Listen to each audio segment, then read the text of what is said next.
So. Das ist genauso leid wie ich.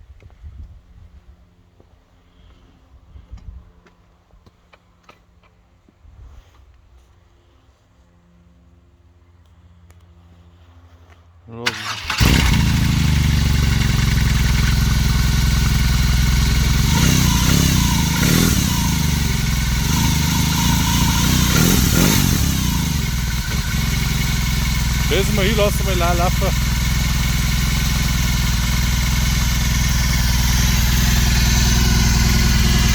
Was macht sie nicht? Die hat doch direkt klackert, David. Also was sind die dabei, glaube ich. Ne? Jetzt lasst sie mir her. Oder was dann ins Hobby gegangen ist.